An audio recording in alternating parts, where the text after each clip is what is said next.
15 अगस्त को तालिबान ने काबुल का कंट्रोल संभाला, फिर गुज़िश्ता रोज तालिबान ने पंजशेर को फतह करने और पूरे अफगानिस्तान पर मुकम्मल कंट्रोल होने का दावा किया। और अब काबुल फतह करने के 23 दिन के बाद आज तालिबान ने नई अबूरी हुकूमत का ऐलान कर दिया है। तालिबान के तर्जुमान ज़बीहुल्लाह मुजाहिद के मुताबिक मुल्ला हसन अखुंद तालिबान की हुकूमत के अबूरी वज़ीर आज़म होंगे, जबकि मुल्ला अब्दुल गनी ब्रदर उनके पहले नाइब और मौलवी अब्दुल सलाम हनफी उनके दूसरे नाइब होंगे, जबकि मुल्ला मोहम्मद याकूब वज़ीर दिफा, सिराजुद्दीन हक्कानी अबूरी वज़ीर दाखिला और अमीर खान मुत्तकी तालिबान की हुकूमत के वज़ीर ख़ारजा होंगे। ज़बीहुल्लाह मुजाहिद के मुताबिक हिदायतुल्लाह वज़ीर ख़ज़ाना और शेख मुनीर वज़ीर तालीम होंगे। तालिबान ने मौलवी अब्दुल हक को इंटेलिजेंस डायरेक्टर और हाजी मोहम्मद इदरीस को डायरेक्टर सेंट्रल बैंक मुकर्रर किया है। ज़बीहुल्लाह मुजाहिद ने आज प्रेस कॉन्फ्रेंस करते हुए कहा कि बैरूनी दुनिया के लोगों को यहाँ के निज़ाम में मुदाखलत की इजाज़त नहीं देंगे। बाहर के लोगों का कोई लेना देना नहीं कि अफगानिस्तान में सिस्टम कैसा होगा।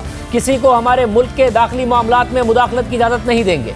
अफगान मीडिया के मुताबिक अबूरी हुकूमत के 33 ओहदों पर तकर्रियों का ऐलान किया गया है, मगर अभी तक तालिबान ने अपनी हुकूमत में अपने सियासी मुखालिफिन को शामिल नहीं किया है, ना ही ख़वातीन इस काबीना का हिस्सा हैं। तालिबान हुकूमत के वज़ीर आज़म मुल्ला हसन अखुंद के बारे में ज़्यादा तफसीलात सामने नहीं आ सकी हैं, मगर BBC के मुताबिक मुल्ला हसन अखुंद तालिबान की रहबर शुरा के कायद हैं और तालिबान के अमीर मुल्ला हैबतुल्लाह ने खुद उनका इंतखाब किया है, जबकि वो तालिबान के दौर में गवर्नर और वज़ीर रह चुके हैं और तालिबान के बानी मुल्ला उमर के करीबी मुशीर रह चुके हैं और अक़वाम मुत्तहिदा की ब्लैक लिस्ट में शामिल हैं। तालिबान की नई हुकूमत पर बात करेंगे हमारे साथ सीनियर साफ़ी तज़कियाकार और अफ़गान उमूर के माहिर सलीम साफ़ी साहब मौजूद। साफ़ी साहब बहुत शुक्रिया। साफ़ी साहब, मुल्ला हसन अखुंद सरबराही करेंगे और दीगर जो काबीना में तकर्रियाँ हैं, कैसे देख रहे हैं आप हुकूमत को? देखिए शाहज़ेब, मजमूई तौर पर काबीना की तकर्री में तालिबान की जो स्ट्रगल है उसमें जिसका जो किरदार था या जो अहमियत थी उसी को ही मद्देनज़र रखा गया है और इसी ही को पैमाना बनाया गया है। मसलन जिस तरह आपने सही फरमाया कि मुल्ला मोहम्मद हसन अखुंद बज़ाहिर कोई इतने पॉलिटिकल फ्रंट पे एक्टिव आदमी नहीं थे, लेकिन एक तो उनके ये क्रेडेंशियल है कि वो उन 4 बंदों में शामिल थे जिन्होंने मुल्ला मोहम्मद उमर के साथ तहरीक तालिबान की बुनियाद रखी थी। और फिर मुल्ला हैबतुल्लाह की तरह वो भी जंगी कम और इल्मी और मजहबी शख्सियत ज़्यादा है और उनको ये एहतराम था मुल्ला उमर का साथी होने के नाते और आलिम दीन होने के नाते और परहेज़गारी की वजह से कि तालिबान की शूरा का जब भी इजलास होता था तो वो उसकी क़यादत करते थे। इसी तरह आप देखें तो वज़ीर दाखिला सिराजुद्दीन हक्कानी को बनाया गया है, जिनकी रेजिस्टेंस में एक कलीदी किरदार था और पख्तिया, पख्तीका, लोगर और काबुल तक ये सारे एरियाज़ में ये 20 साल उनके लोगों ने मुज़ाहमत की। फिर मुल्ला याकूब को नायब वज़ीर दिफा बनाया गया है, तो वो मुल्ला मोहम्मद उमर के साहबजादे हैं और उसके साथ साथ वो जो निज़ामी कमीशन या जो फ़ौजी कमीशन के सरबराह भी थे, यानी जंग को इस पिछले 2-3 साल में वो लीड करते रहे। इसी तरह मुल्ला बिरादर वो भी मुल्ला उमर के इब्तदाई साथियों में थे और फिर जेल भी काटी थी और अभी सियासी कमीशन के सरबराह थे, तो उनको नायब मुकर्रर किया गया है। और उनके साथ जो दूसरे नायब बनाए गए हैं वो भी इसी तरह शुरू दिन से तालिबान के साथ वाबस्ता थे और उनकी भी अपनी कुर्बानियाँ हैं। अमीर खान मुत्तकी अगर वज़ीर इत्तलाआत बनाए गए हैं तो अमीर खान मुत्तकी के भी ये क्रेडेंशियल है कि वो शुरू दिन से तालिबान के साथ थे और पिछली हुकूमत में वो वज़ीर इत्तलाआत थे। तो मेरे ख़्याल में तालिबान की तश्कील से लेके अभी तक जिसकी रेजिस्टेंस में जो हैसियत थी, जिसकी तंजीम में जो हैसियत थी, तो ज़्यादातर उन चीज़ों को या जिनकी जो कुर्बानियाँ थी, ज़्यादातर लोग वो भी हैं मुल्ला खैर खा जैसे मुल्ला जिन्होंने गुआंतानामो की जेल काटी है।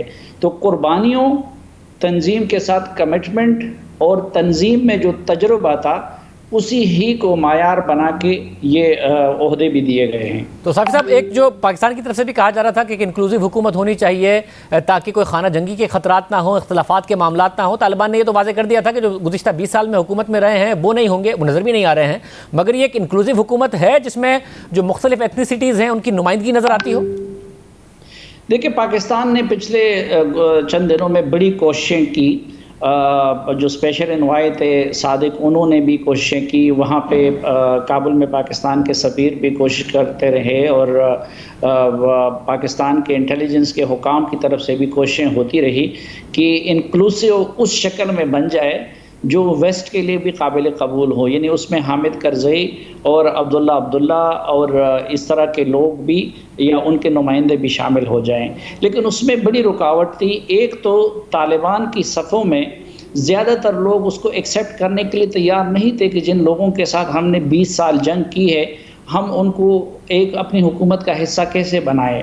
دوسری طرف خود ان لوگوں کی طرف سے بھی رکاوٹ تھی، مثلا اب حامد کرزئی صاحب صدر رہے تھے 2 مرتبہ، اب یہاں پہ آ کے کوئی وہ معمولی وزیر وغیرہ تو نہیں بن سکتے تھے۔ عبداللہ خود چیف ایگزیکٹو رہے ہیں، وہ یہاں پہ کوئی وزیر مشیر کا عہدہ تو نہیں لے سکتے تھے۔ پھر گلبدین حکمتیار خود ماضی میں وزیر اعظم رہے ہیں تو وہ بھی کوئی عہدہ نہیں لے سکتے تھے۔ تو ایک تو یہ بڑی رکاوٹ تھی، اور دوسرا پھر ان کی طرف سے بھی کچھ ایسے مطالبات کیے جا رہے تھے کہ جو طالبان کے اس سے بالکل میچ نہیں کرتے تھے۔ مثلا کچھ تاجک رہنماؤں کی طرف سے یہ ڈیمانڈ تھا احمد مسعود وغیرہ کی کہ جی جو تاجک 5 صوبے ہیں وہاں پہ طالبان نہ آئیں، ان کا کنٹرول حسب سابق ان کے پاس رہیں۔ تو ایک بنیادی وجہ تو یہ تھی۔ دوسرا، طالبان انکلوسیو گورنمنٹ کی تعریف یہ کرتے تھے کہ جی اس میں ہم دوسرے ایتھنیسٹیز کو نمائندگی دے دیں، اور وہ کہتے ہیں کہ یہ جو ہم نے کابینہ بنائی ہے اس میں ہے مثلا ملا عبدالسلام حنفی جو ڈپٹی پرائم منسٹر بنائے گئے ہیں تو وہ بنیادی طور پر ازبک ہے۔ اسی طرح جو آرمی چیف بنائے گئے ہیں تو قاری فصیح الدین ان کا بدخشان سے تعلق ہیں اور وہ تاجک ہیں۔ اسی طرح کابینہ میں کئی اور بھی تاجک اور ازبک نام آپ کو ملیں گے، تو وہ ہیں بنیادی طور پر طالبان، لیکن طالبان کہتے ہیں کہ یہ جو ہماری حکومت ہے یہ انکلوسیو ہے۔ بہت شکریہ۔